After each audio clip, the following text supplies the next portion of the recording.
Warning, এই ভিডিওটা শুধুমাত্র বিনোদনের জন্য বানানো, তাই দয়া করে কেউ সিরিয়াসলি নেবেন না।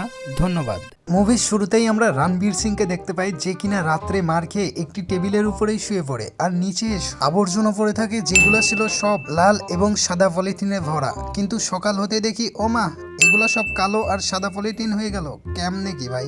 हमारे यहाँ ऐसा ही होता है। এই লোকটিকে ভালো করে লক্ষ্য করুন, কি কিছু কি চোখে পড়ে? জানি আপনার চোখে পড়বে না। এই লোকটির ডান হাতের কেনি আঙ্গুলে দেখুন একটি আংটি রয়েছে, আর 1 সেকেন্ড পরেই সেই আংটিটা আবারও গায়েব হয়ে যায়। কেমনে কি ভাই? এত তাড়াতাড়ি তো মুভির সিনও চেঞ্জ হয় না। তরে কইছে তুই বেশি জানোস।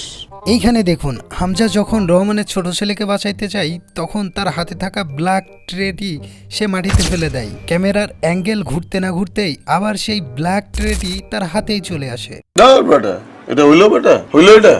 এরপরে যখন রহমানের বড় ছেলে পালাইতে যায়, তখন এখানে ভালো করে লক্ষ্য করলে দেখা যায় তার গায়ে একটিও গুলি লাগে নাই। হামজা তাকে আগেই সেভ করে ফেলেছিল। কিন্তু কিছুক্ষণ পর যখন সব হামলাকারীরা এখান থেকে পালায় যায়, তখনই দেখা যায় এই ছেলেটি গুলিবিদ্ধ হয়ে পড়ে রয়েছে।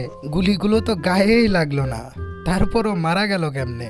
মারা গেল ভালো কথা, এইখানে ভালো করে লক্ষ্য করে দেখুন তার 2 হাত একদম বডির সাথে লেপ্টে রয়েছে, আর ক্যামেরা অ্যাঙ্গেল ঘুরতে না ঘুরতেই তার 2 হাত আবারও শার্ট হয়ে যায়। ডিরেক্টর এইটুকু সিনের মধ্যেই এতগুলো ভুল করে ফেললো, কিন্তু ডিরেক্টর বুঝতেই পারলো না। যাই হোক, বড় বড় মুভিতে এইসব ছোটখাটো ভুল হয়। এরপরে দেখো এইখানে কয়টা গাড়ি দাঁড়ায় আছে? 5টা। কিন্তু একটু পরই এইখানে আবার 6টা গাড়ি চলে আসে। বাহ, ক্যা সিন হে ইয়ার। সো এই ছিল আজকের ভিডিওতে। আর জানি ভিডিওটা খুবই শর্টলি হয়ে গেছে, মানে একদমই ডিউরেশন কম হয়ে গিয়েছে। তো পরবর্তী থেকে আমি অবশ্যই চেষ্টা করব ডিউরেশন বেশি রাখার জন্য। সো গাইস, ভিডিওটা যদি ভালো লাগে চ্যানেলটা সাবস্ক্রাইব করতে একদমই ভুলবেন না, আর ভিডিওতে একটা লাইক করে দিন।